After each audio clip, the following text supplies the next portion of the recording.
The message. It's the same message he's been sending from the beginning. He has an agenda, and he's going to make us suffer through it. What I think is very important is for people on the receiving end of it, not just Jewish New Yorkers, but any New Yorkers, is not to be outraged, not to be shocked by anything he does anymore. Instead, we just need to buckle down and see that he has an agenda. The agenda is a society-rotting movement, which can easily spread outside of New York. And unless we sort of buckle up, make sure we stay informed and get active, this could be pretty ugly. Christians by the thousands are being kidnapped and murdered in Nigeria by ISIS terrorists who are being paid by Chinese nationals involved in illegal rare earth mineral mining, according to a United States congressman. President Trump says Christians in Nigeria are being persecuted and martyred by a radical Islamist terror group the world hasn't heard from in years. For 4 years, ISIS rebuilt, and they were killing Christians. So you can't do that. The president is promising a reckoning. When Christians come under attack, they know they're going to be attacked violently and viciously by President Trump. Last year, according to the Nigerian NGO International Society for Civil Liberties and Rule of Law, Islamic militants killed 7,500 and kidnapped 8,500 Nigerian Christians. Since 2009, more than 128,000 Christians have been murdered, another 80,000 kidnapped.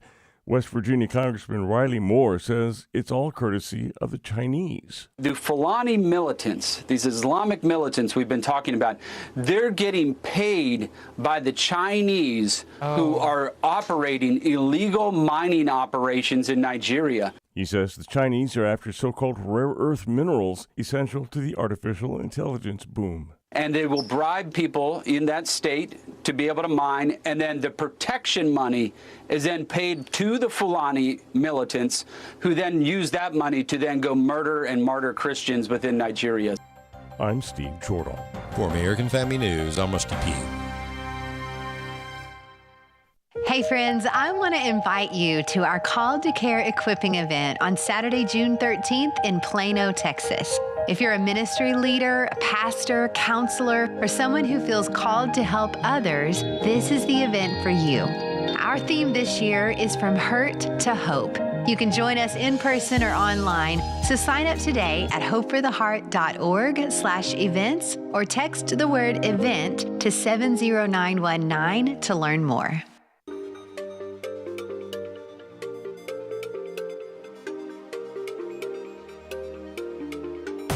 We inform. Religious freedom is about people of faith being able to live out their faith, live out their convictions, no matter where they are. We equip. Sacred honor is the courage to speak truth, to live out your free speech. We also rejoice in our sufferings because we know that suffering produces perseverance, perseverance, character, and character, hope. This is At the Core on American Family Radio. Welcome to The Core here on American Family Radio. I'm Walker Wildmon. Glad to be with you on this brand new edition of today's program and this week's episode here on American Family Radio. Once again, I'm Walker Wildmon. The show is hosted each week by Rick Green and myself. We're your host each week here on the program. I'm with you on most Monday, Wednesdays, and Fridays. Rick is our host on Tuesdays and Thursdays. And once again, you're listening to the American Family Radio Network. We publish the show in the form of a podcast each and every afternoon. As soon as the show wraps up, within an hour or so, we have the show queued up, ready to go in the podcast store. So if you want to subscribe to the show in your podcast library, we would greatly appreciate that. Obviously, the more people that subscribe, the better the listenership is and the more people tune in to the program and the podcast. And so make sure you subscribe to the At the Core podcast wherever you listen to podcasts. Also, we have the video up each day on all of our social media handles and our very own video platform, AFA Stream. You can simply type in stream.afa.net, stream.afa.net to create a free account and watch this program, all of the other AFR shows, along with all of the AFA-produced video content. We have a huge library of content, hundreds of videos there at stream.afa.net, and you can create a free account there. Well, Acts chapter 6 is where we are this week, and it's good to be back in the chair. I was on vacation last week, and I got plenty of sun, although I tried to not get sunburned. And we vacationed with my family down in Florida and just had a good time of relaxation. But it's good to be back and good to be doing the work of the Lord. And that's how our work should be. You know, God created work to be fruitful, to be beneficial, to be productive. And work is a creation of God. And so we ought to, if our heart is in the right place, we ought to desire to work and desire to be productive. That's the way the Lord intended it. Acts chapter 6 is where we are this week, looking at the first 4 to 5 verses here. Now, in those days when the number of disciples was multiplying, there arose a complaint against the Hebrews by the Hellenists, because their widows were being neglected in the daily distribution. Then the 12 summoned the multitude of the disciples and said, "It is not desirable that we should leave the word of God and serve tables. Therefore, brethren, seek out from among you 7 men of good reputation, full of the Holy Spirit and wisdom, whom we may appoint over this business. But we will give ourselves continually to prayer and to the ministry of the word." Verse 5, and the saying pleased the whole multitude, and they chose Stephen, a man full of faith and of the Holy Spirit, and Philip, Procorius, Nicanor, Timon, Pharmenus, I didn't practice these, by the way, before the show, Nicholas, a proselyte from Antioch, whom they set before the apostles, and when they had prayed, they laid hands on them. Then the word of God spread, and the number of disciples multiplied greatly in Jerusalem, and a great many of the priests were obedient to the faith. That's through verse 7, actually, so 1 through 7 in chapter 6 here in Acts. But here we have the early church and the disciples coming to a seemingly speedy resolution on the studying and the preaching of the word and the actual carrying out of biblical responsibility here of caring for widows. And so there's a lot that we could take away from this. Number one is that the early church was eager to be unified and to seek resolutions that were honorable to God. That's what they did here. But secondly, it shows the priority of serving the widow. That's a biblical mandate that we see throughout the New Testament. And the early church did not neglect and were quick to address this need of serving widows when it was brought up here in Acts chapter 6. There's a lot we could talk about today. We are going to have a guest on to talk about a brand new film coming out this month. We'll be talking to Kyle Justice with Compel Media in the last segment about the Founders movie. There's also other films they've produced, but we're going to primarily be talking about the Founders movie. But nonetheless, in the meantime, let's talk through some of the news that has been developing over the weekend and over the last few weeks. The Iran situation just continues to be in limbo, and depending on what hour of the day it is, will depend on the headline regarding Iran. But to sum it all up, we've been at a standstill on Iran for the last several weeks, if not month or so, where the heavy military campaign has subsided, although we are still carrying out targeted military strikes on occasion. But the ceasefire has pretty much fallen apart. We've seen the U.S. resume strikes of obviously Iran's being an aggressor too. They're launching missiles and drones, not only at ships, but also at Arab nations in the region. And so the ceasefire is surely but slowly falling apart.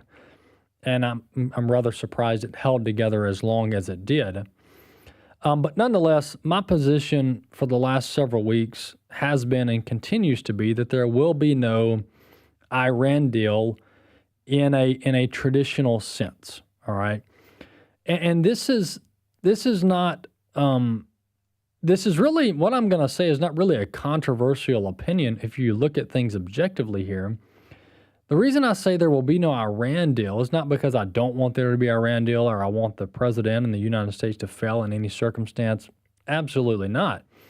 But I'm just looking at Iran and how they're positioned ideologically and their worldview and their sheer irrational behavior, I'm just not sure that they're a party that can be struck a deal, that can strike a deal with the United States, any type of sensible deal that benefits both nations. I just don't think Iranian leadership has that capacity. And I'm not sure that their populace is supportive of that either.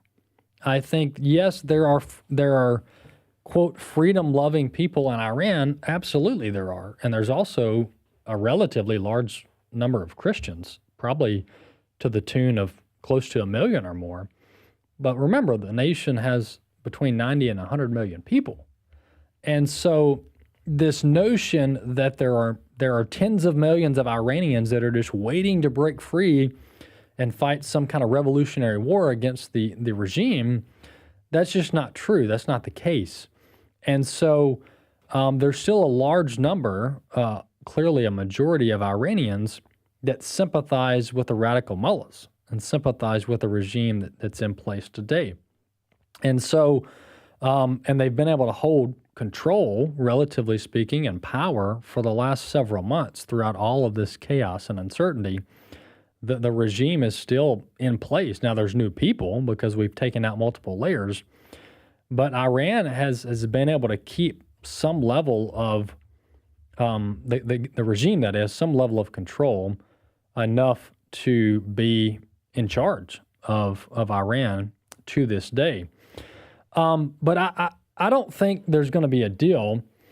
And I think a lot of people, especially in the White House and people that talk on TV about this, they're going to have to completely alter their mindset on this. Because all of the talk from nearly everyone that has addressed and spoken to the Iran issue has spoken about it in traditional conflict resolution terms, traditional negotiating terms, traditional military terms.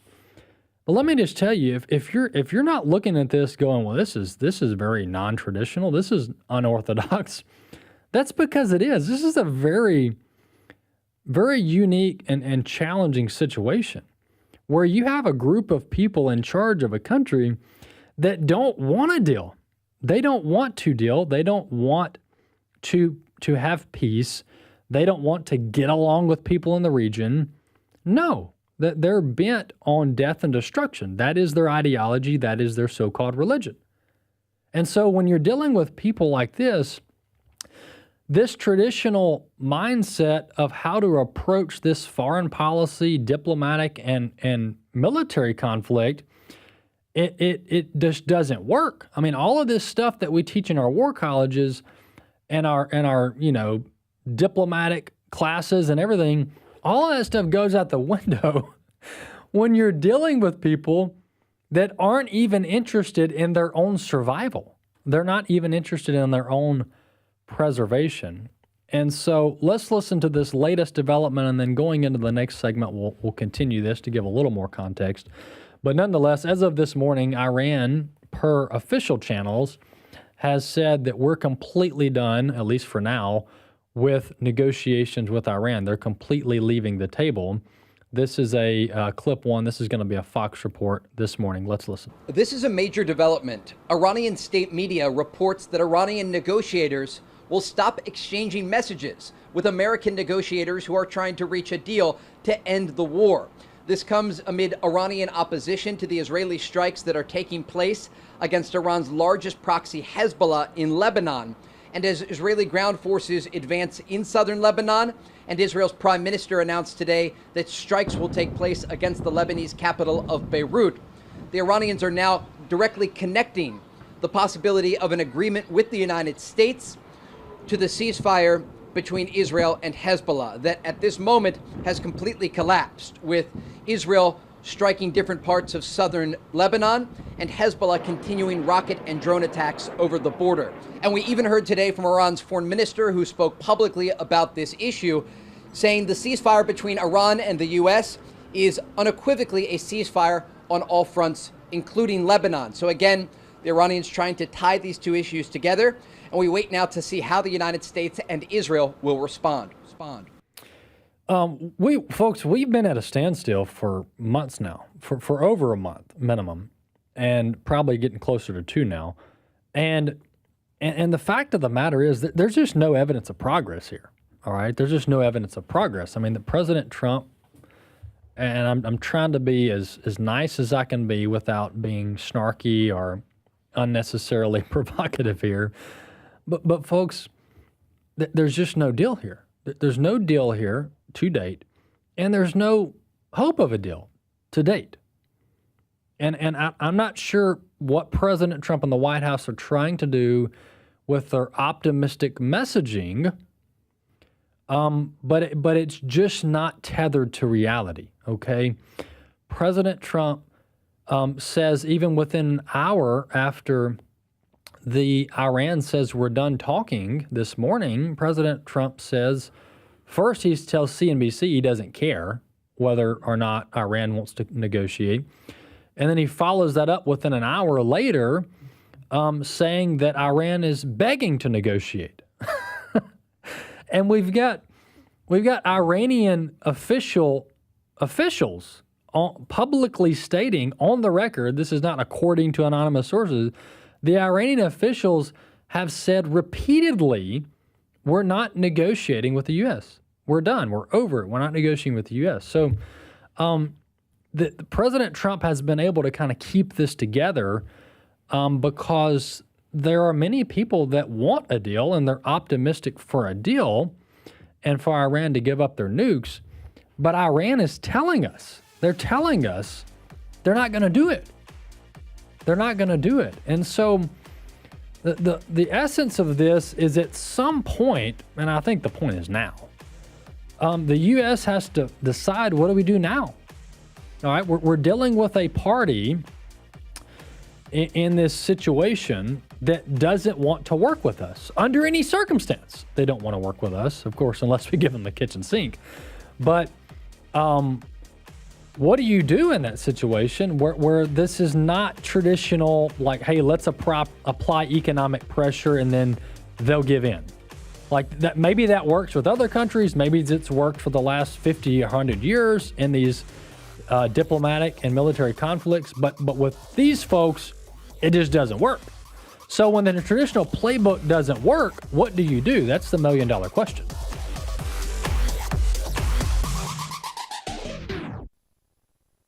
America was founded as a nation under God, but the U.S. Supreme Court has broken our national relationship with God.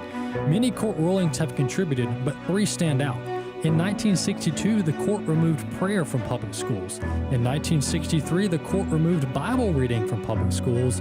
And lastly, in 1980, the court removed the 10 Commandments from America's classrooms. The Supreme Court broke our relationship with God, and any restoration of that relationship must include the Supreme Court. And a vacancy on the Supreme Court could soon be coming. So please support AFA Action's urgent legal work to help President Trump select and the U.S. Senate confirm godly constitutional justices for the Supreme Court. We put thousands of hours of research into potential nominees. We use our networks at the Trump administration and the U.S. Senate to promote the good nominees and oppose the bad ones. AFA Action needs the resources of supporters like you to help maximize our efforts. So please visit afaaction.net to learn more and donate today. This is Bible League International. Not far from the conflict in the Middle East right now, Mahmoud was an Islamic cleric. He accepted the invitation of a Christian friend to attend a Bible study. I was born and brought up in a Muslim family. I started reading the Bible not to know the Word of God, but to find out the faults. The Holy Spirit would convince Mahmoud he was a sinner and there was no other name under heaven by which to be saved except that of Jesus. He was labeled an infidel, kicked out of his village, his family's left him. He's never seen them since. But today he's a pastor and a church planter. He's planted 15 churches ranging from 13 to 30 people, and he's praying for Bibles there in the Middle East. AFR and Bible League are teamed up to bless 16,000 Bibleless believers around the world, and that includes those persecuted for their faith. We've seen 8,000 sent. We've got 8,000 to go by June 30th, so at $5 a Bible, $100 sends 20, $500 sends 100. Would you call 800-YES-WORD? 800-YES-WORD. That's 800-YES-WORD, or give it sendbiblesnow.org, sendbiblesnow.org. Hello, everyone. I'm Tim Wildmon, president of American Family Association and American Family Radio. Hey, we are announcing 2 tours coming up in 2027, March of 2027. We're we're going to Greece, and we're going to Italy. The Greece tour we call the Footsteps of Paul, and you're going to follow the footsteps of St. Paul in the country of Greece. And then the Italian tour, the Tour of Italy, Venice, Florence, Pisa, Rome, we're calling the Make Lasagna Great Again tour. And these are coming up in March of 2027. And if you want to read all about them, the itinerary, the cost, everything you need to know about these tours coming up in March of Greece and Italy, go to tours.afa.net. That's tours.afa.net. We're going to have a lot of fun, a lot of good fellowship, and see some of the most historic and iconic sites in the world. At the Core podcasts are available at afr.net. Now, back to At the Core on American Family Radio.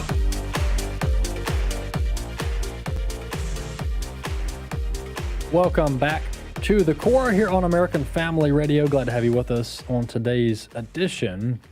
Well, the Iran war is what we've been talking about the last segment, most of the last segment, and just continuing my position that there will be no deal with Iran. And I don't think that's necessarily a bad thing. I just think that's how it's going to be. And I think that the president and the White House and the entire administration needs to pivot to there will be no deal. And the deal is that the U.S. is going to do whatever it has to do, military and otherwise, to ensure that Iran doesn't have a nuclear weapon.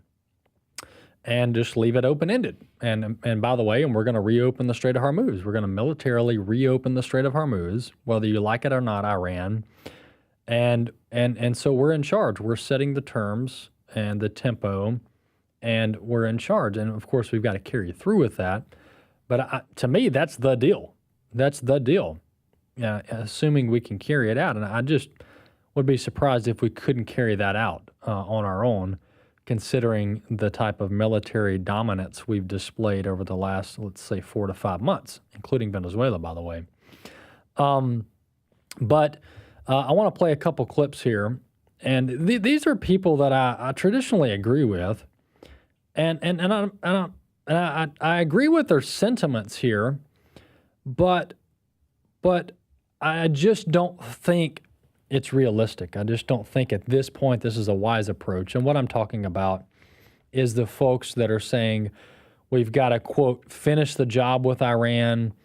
You know, we've got to unleash the military on Iran. We've got to crush their economy. Look, all of these things sound very good. They sound morally virtuous in some regards of punishing an evil regime. Okay.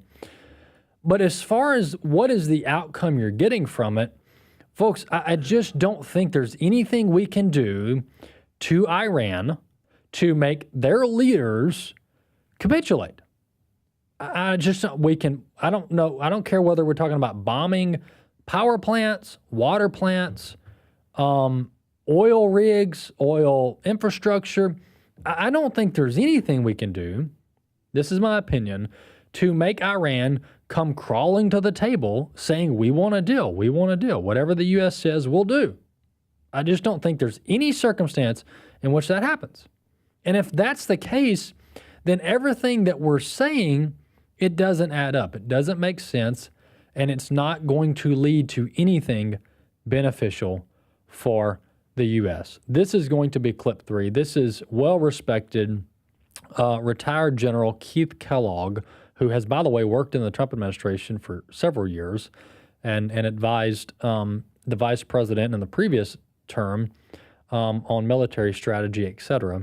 But nonetheless, this is well-respected General Keith Kellogg talking about making Iran's economy suffer as a strategy. Clip 3. You count me as a hardliner on this one, but I think what you have to do is you don't invade Iran, but you can take key strategic targets like Karg Island, because what you want to do is economically crush them. And that's what they're making some hard calls about, is this government will fall if you keep pushing the economic piece. And then when you basically control their economics, you get that way. And And right now, if by opening up the Strait of Hormuz, you allow them breathing space economically, they're going to rebuild their combat forces. All right, well, that's Keith Kellogg on, I think he was on Newsmax, talking about bringing economic pressure via destroying a lot of their infrastructure and leading to the collapse of the regime and the government.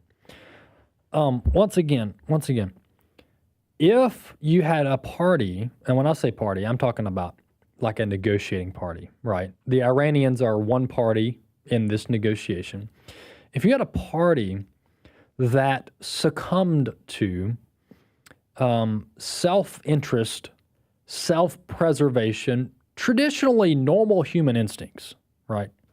Like, I would rather live than die. I would rather, flourish than live in third world conditions. Then if that were the case, then I would say, absolutely. I mean, you just apply enough economic pressure, Iranians are going to give in, they're going to come to the table, we're going to have a deal, everybody's going to be happy. But that's not what we're dealing with. And I just don't know how long we're going to do this until we all look at each other and go, hey guys, this isn't working. These are not normal people here. All right, this isn't a real estate transaction where one party wants to sell, one party wants to buy, and it's just a matter of what number do we land on. This is not a business deal here. These are ideologues. They are deeply entrenched, and they are suicidal. They have a very much martyrdom syndrome, and they want to go down in a blaze of glory. These are the same Muslims that do suicide vests. They do suicide bombs. They kill themselves because they think, according to their false religion, that that's a virtuous thing to do. And so when General Kellogg's talking about bombing Iran and destroying their economic infrastructure, and then that's going to lead to the downfall of the Iranian government, okay, that very well could happen. I mean, you could militarily strike Iran enough to where their entire government just falls. The question is, then what? Then what? Because you've got rogue Islamists out controlling the Strait of Hormuz that are completely disconnected from the main IRGC command control. I mean, you've basically got jihadis running drones and ballistic missiles along the shores of Iran targeting commercial shipping vessels. So if the Iranian government falls, how does that fix the Strait of Hormuz problem or the enrichment problem, the nuclear dust that they have over there? It doesn't. We're still at this place where the strait's got to be reopened and we've got to retrieve the enriched uranium. Let's listen to Pompeo here. Once again, these are well-respected people, especially in the conservative circles, and I've generally liked Pompeo for a long time, but just listen to how this is being talked about. It's the same thing over and over again, using traditional, like centuries old war techniques and diplomatic techniques to bring about change, but we're dealing with people who don't want change. This is going to be clip 4. Let's listen. Americans shouldn't tire of winning, right? President Trump's talked about that. We should achieve and continue down the path to achieve the very victory that President Trump has laid the foundations for. We've put an enormous amount of pain on their economy. We've taken down their ballistic missile capabilities. Hamas and Hezbollah are on their back foot as well. We need to continue this effort to make sure that all the hard work and the loss of American lives that has happened is worthy of the outcome. And that means an Iranian regime that no longer threatens the region, no longer threatens Israel, and is protected. That's Secretary Pompeo basically saying, hey, let's keep this thing going. Let's push in harder, militarily and otherwise. Well, so what he's saying sounds good. Just if you just listen to it at a glance, you're like, yeah, let's go. This sounds great. But to what end? And what does quote victory look like? Yeah, are we trying to topple the regime here?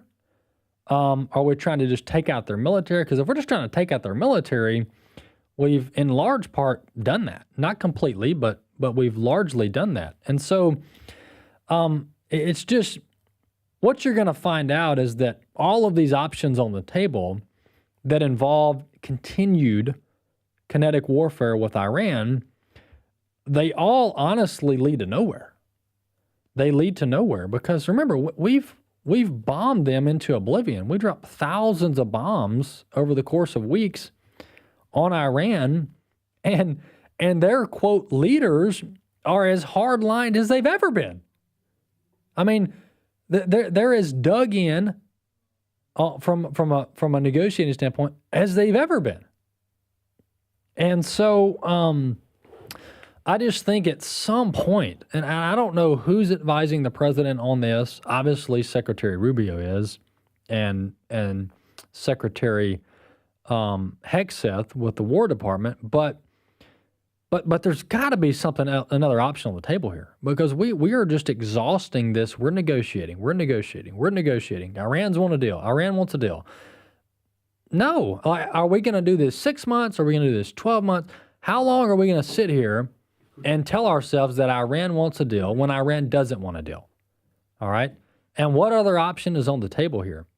Because there's got to be something. I mean, you cannot, as a military superpower and economic superpower, the biggest and best in the world, you cannot go into a conflict like this without a game plan that involves Iran not coming to the table.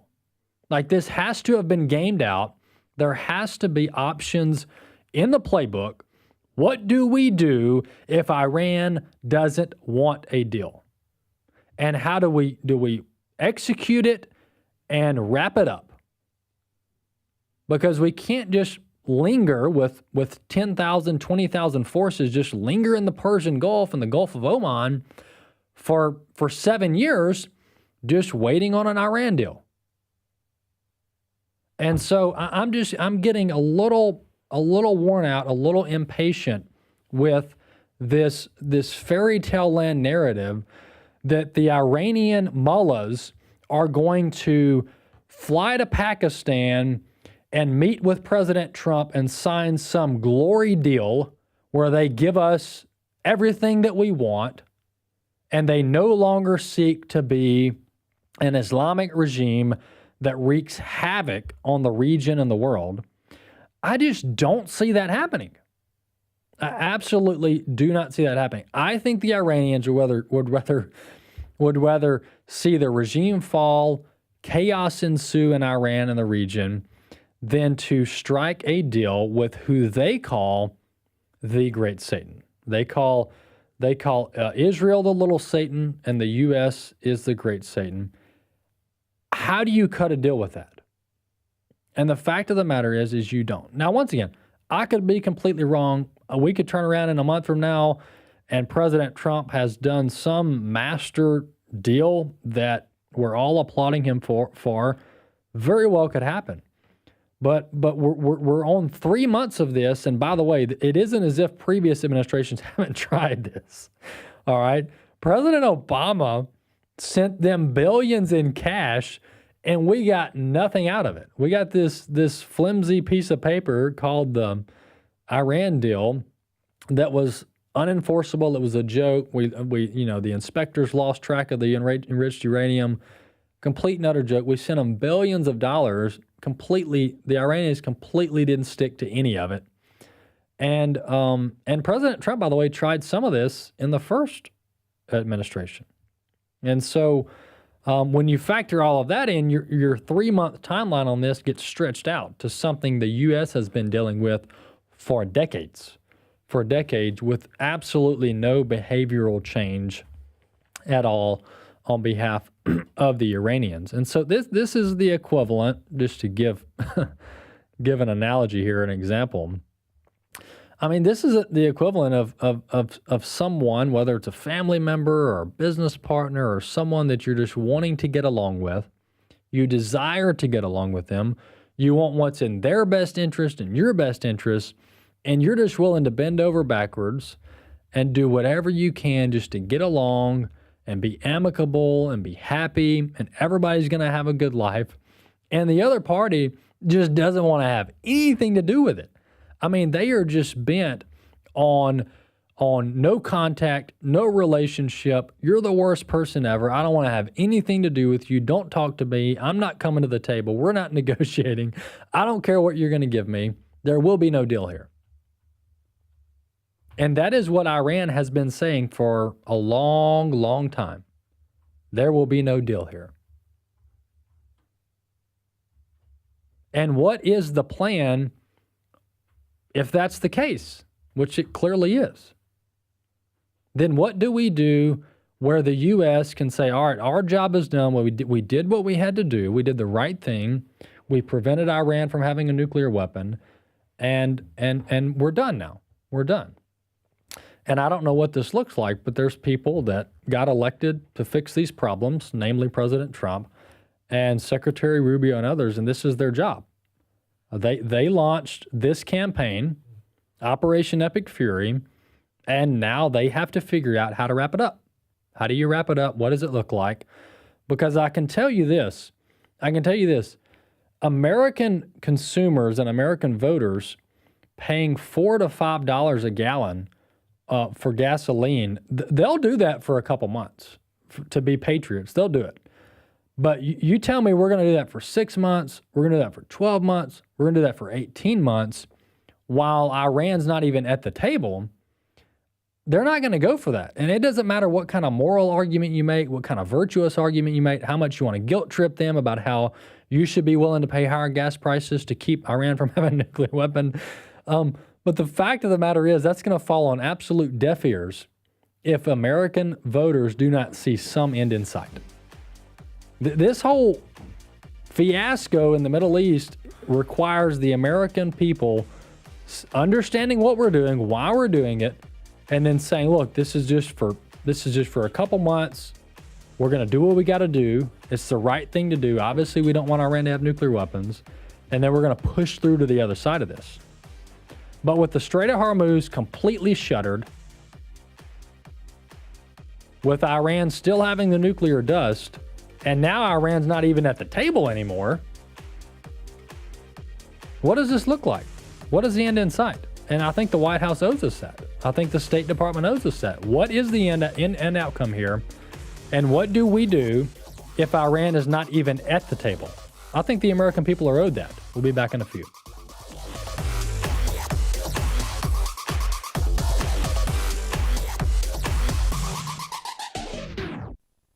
AFA Action takes attacks on the family seriously.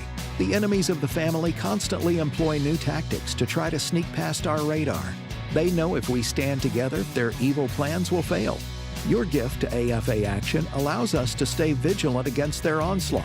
And if you give this month, you'll receive access to the Cultural Institute video, When Your Faith is Illegal, by Frank Harbor on AFA Stream as our thanks. You can make your gift today at afaaction.net.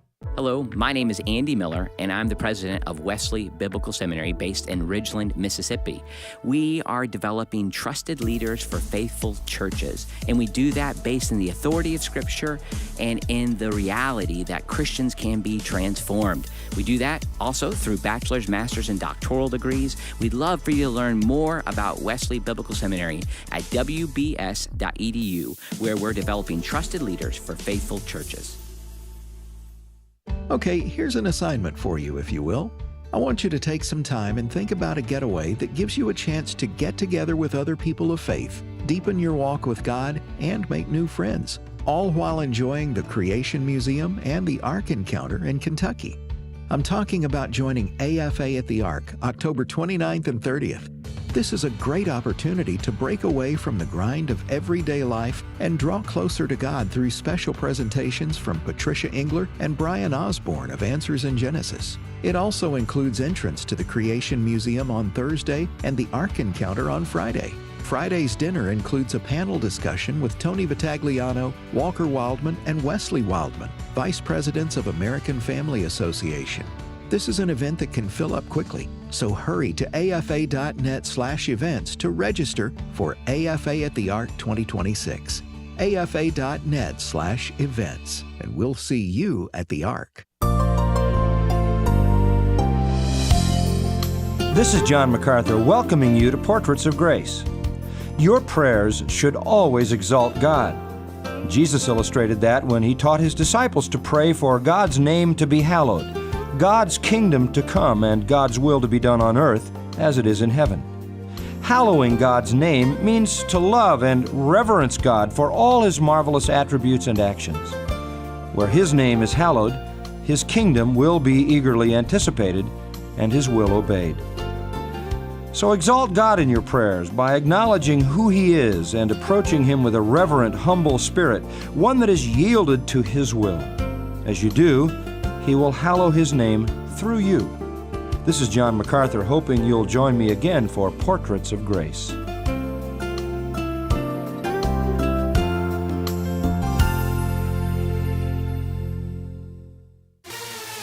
This is At the Core on American Family Radio with your host, Walker Wildmon.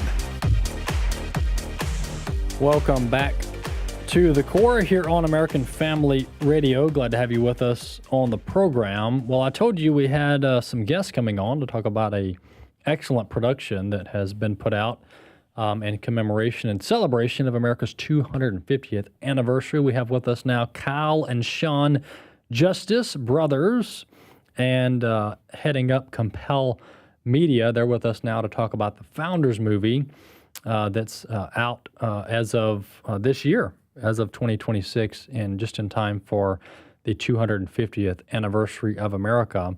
Kyle and Sean Justice, thanks guys for coming on the program. Oh, You're welcome. really appreciate Great to be you. here. Yeah. Absolutely. Great to be here. Absolutely. We're actually twins, not just brothers. Oh, twins! I got a set of twins. That's excellent. I was gonna. I'm sure you guys have spoken over each other quite a few times in your career and your life. But I'll let you guys address this as you would like. But tell us, one of you, Kyle or Sean, tell us a little bit about your organization. And you guys have been in filmmaking for a long time, so give us a little background about yourselves. Well, we started. Our dad, his hobby was filmmaking. And we were 11 years old. We started doing animations together, kind of inspired by Star Wars. And we went to a high school that had full television studios. And, it was just amazing. And then, in our late teens, we kind of divided, going different directions. I worked for Moody Bible Institute for a while, International Family Entertainment, and then started Compel Media in 1999. And Sean, I've always wanted to work together on projects. We kind of have our own separate companies, but Sean, you can share more about how you got started. Yeah, just out of high school, Kyle and I actually had a production company called 4-Star Productions with another partner, and then he went off to Moody. I ended up starting Justice Productions and doing mostly corporate, but always had the calling and the vision to do narrative feature films. And so I started Justice Pictures in 1999 and released my first film called Going the Distance.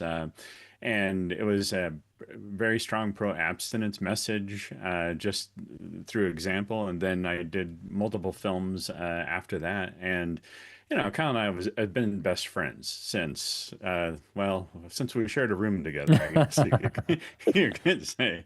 And always done stuff together. And when we parted ways, we always talked about doing stuff. We've done a little stuff here and there, but The Founders is the first big project.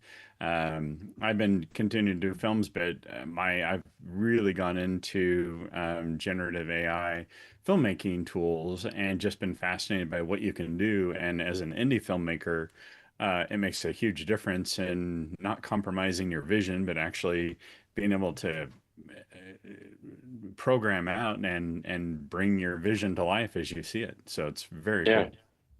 The amazing thing is, my background is also I got into producing lots of television programming for big networks like ESPN, National Geographic. I've been Emmy nominated, done a lot of documentaries. So this is kind of a culmination of Sean's experience and my experience, and especially around the 250, being able to bring these people from 250 years ago back to life to tell their stories from their writings and from history. And it's exciting. It's an amazing tool to bring history to life. Yeah. And this is what we're talking about here is we're talking to Kyle and Sean Justice, who produced the Founders movie, which we're about to talk about now. But this 250th anniversary birthday of America is an excellent opportunity, as you alluded to bring the Revolutionary era back to life and really look through the eyes of the Founding Fathers. Why did they do what they do? What motivated them? Because there's a real lack of true, deep understanding of what motivated our Founding Fathers in the Founding era, not just to come here, but to also gain independence from Great Britain. And it's a very just cause that they fought for. And I think our founders get a lot of criticism, undue criticism, for why they did what they did and how they went about it.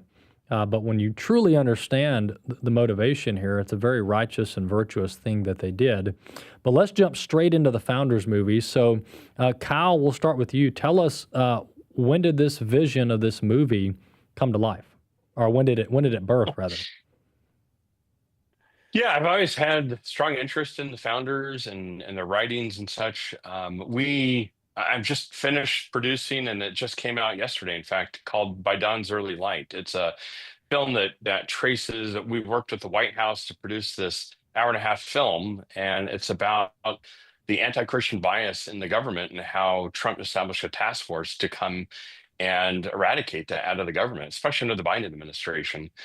And during that process of getting the distribution together, Salem Media, big, multi-million-dollar company that has Salem Now, working with a gentleman there who heads up the network, and he said, "Hey, what do you think about a film that interviews the founders?" And I'm like, let me think about that.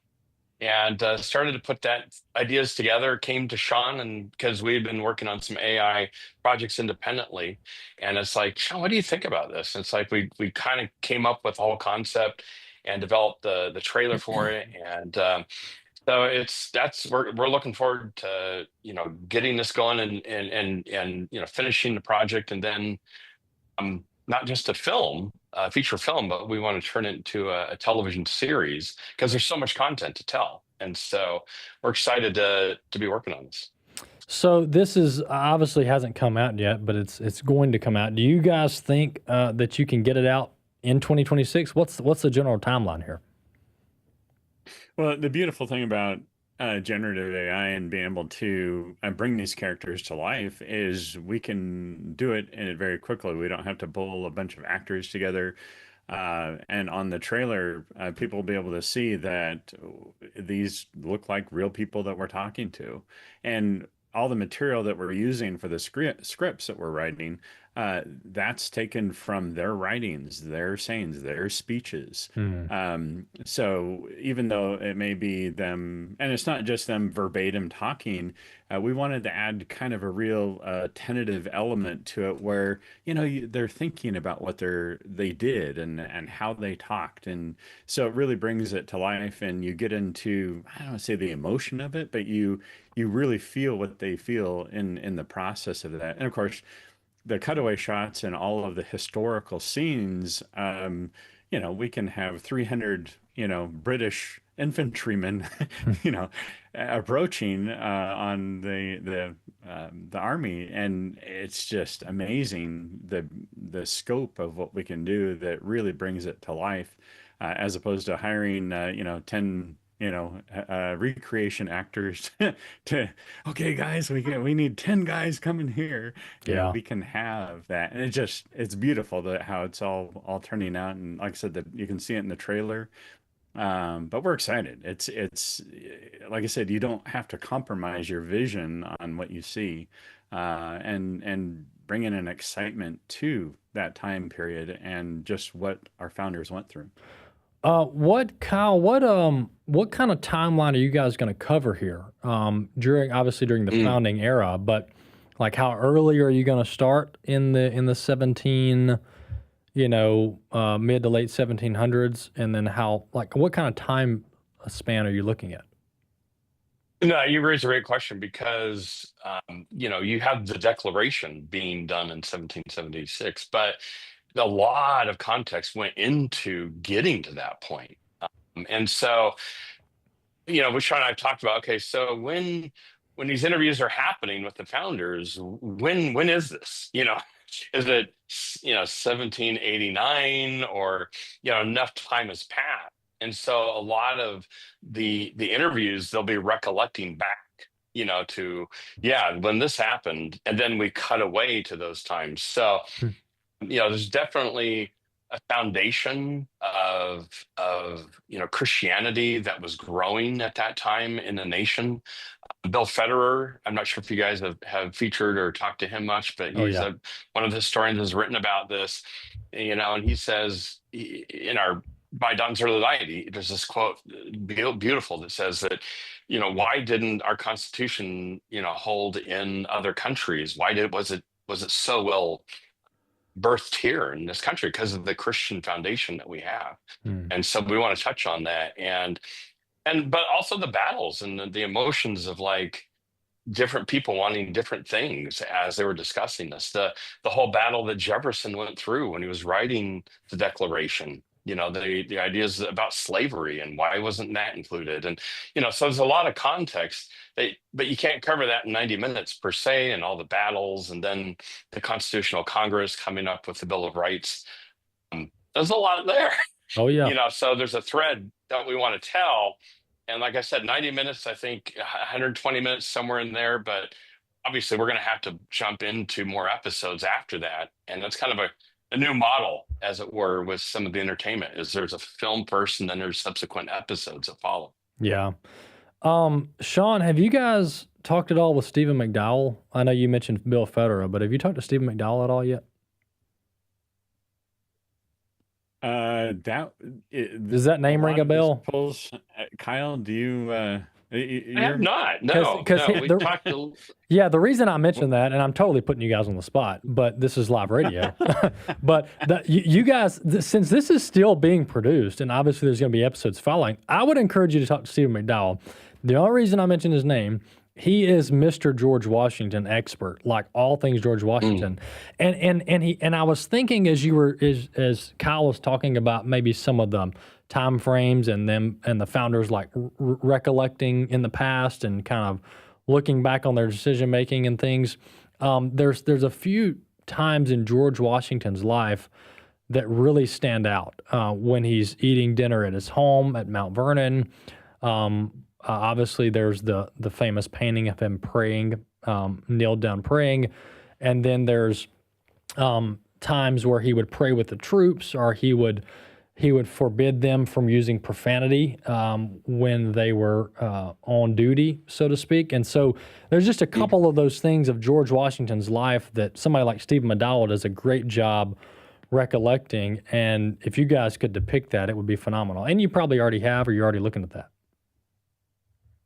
Yeah, there's a lot of content, a lot of story, a lot of things that we could tell, and we don't want to miss anything, but you only have so much time. But I could see episodes where it's just focused on Washington and some of his memories, about the different battles and the wars, and his consternation, but the idea that, okay, we didn't win this battle, but we survived. We for the next time, and how God, led him in different ways and through his prayers and so on. So there's so much amazing story to tell. But this tool as generative AI, we can bring this to life. We can go, oh, so that's what it was. I mean, you look at like The Chosen, and there's so many elements that you've never even thought of. Like, wow, that's kind of cool. I never thought of it like that. And so with the story of Jesus, and this is the founders, how we can use AI to do that.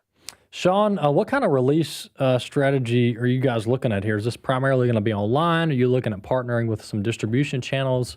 What are you guys planning on there? Yeah, I mean, Kyle can speak to this more, but I think primarily we're going to be releasing through Salem Now. But we have a lot of other contacts that we've developed over the years with various entities like Amazon and others that we'll be able to roll it out over time. So we're excited. I can't remember if I answered to your actual question to me earlier, but because of how we're doing this through generating all the scenes and interviews, we will be able to put it out this year. It's not like we have to schedule, a set or wait for weather or whatever. We can create that just through our fingertips, basically. So, well, Kyle, what is this generative? We got about 2 minutes left. Is this generative AI? I've seen some of these short videos, but the ones I'm looking at are like 15 seconds. What kind of softwares are out there that are able to help you put together something of this length? Yeah, there are there's a big competition of companies trying to vie for this technology to tell these stories. Sean, he's kind of on the front line exploring a lot of this stuff, but there's two or three that are pretty key. And again, you bring up a good point. You can't tell huge long stories, and that's why one of the reasons why we feel like we can immediately work on this kind of docudrama where you have interviews and you're cutting, but these big narrative stories. Full AI isn't quite ready for that, but it's getting close. Yeah, there. So go ahead, Sean. We got about 1 minute. I was going to say, yeah, there's a lot of tools out there. I mean, when I do a normal feature film with Practically, it's all made up of small, quick little shots. And that's how you use AI, even though you have a 15-second limit right now. You look at our trailer for The Founders, and it tells a story, but we're telling it with short shots or coverage or what. That's kind of the term we use for cutaway shots for coverage. So yeah. So there's a lot of ways that we can do it, and it's very powerful tools, and they're just getting better, acceleratingly getting better. Excellent. Hey, Kyle Justice, Sean Justice, Compel Media, thank you guys for coming on. Thefoundersmovie.com, that's the URL, thefoundersmovie.com. We'll see you next time.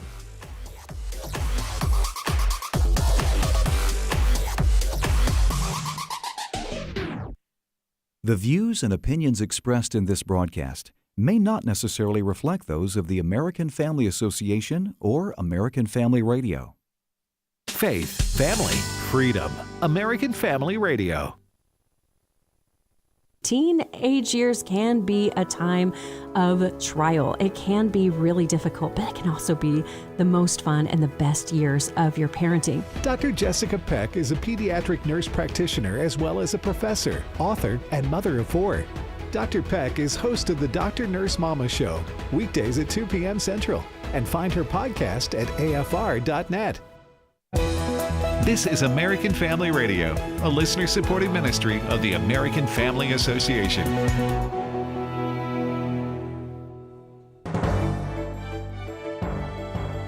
For American Family News, I'm Robert Thornton. President Donald Trump took to social media on criticism he's facing over peace talks with Iran. Fox's Alexandria Hoff reports.